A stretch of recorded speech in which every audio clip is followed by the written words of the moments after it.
না, মমতা বন্দ্যোপাধ্যায় যা সংবিধান বিরোধী, দেশের আইন বিরোধী এবং ওই চেয়ারে বসে শপথ নিয়ে যা যা করেছেন করছেন বলেছেন, তাতে যদি ওনার শাস্তি হয় সেটা কিন্তু এক জীবনে শেষ হবে না, আর একটা জীবন পর্যন্ত গড়াতে পারে। আর যে সমস্ত উস্কানি এবং প্ররোচনা উনি ছড়াচ্ছেন, একটা বিশেষ সম্প্রদায়কে যেভাবে উনি উস্কে দিচ্ছেন, তারপরে যেভাবে থ্রেট করছেন, থ্রেট কালচার, এবং সেটা ওই চেয়ারে বসে, তাতে তোর প্রচার বন্ধ করা উচিত।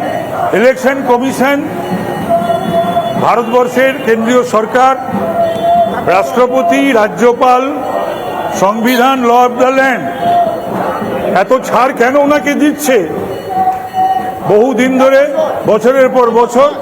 এটাই কখনো কখনো আমি তো নিশ্চিতভাবে বিজেপির প্রার্থী, বিজেপির একজন কর্মী, তাছাড়াও তো আমি একটা মানুষ বটে, এবং সংবিধান বোঝা, আইন কানুন বোঝা একটা মানুষ বটে। তো এত কিছু করার পরও, এবং মানুষের কাছে আবেদন জানাবো, পশ্চিমবাংলার জনসাধারণের কাছে, উনি ওনার মানসিক ভারসাম্য বোধহয় একেবারেই হারিয়ে ফেলেছেন।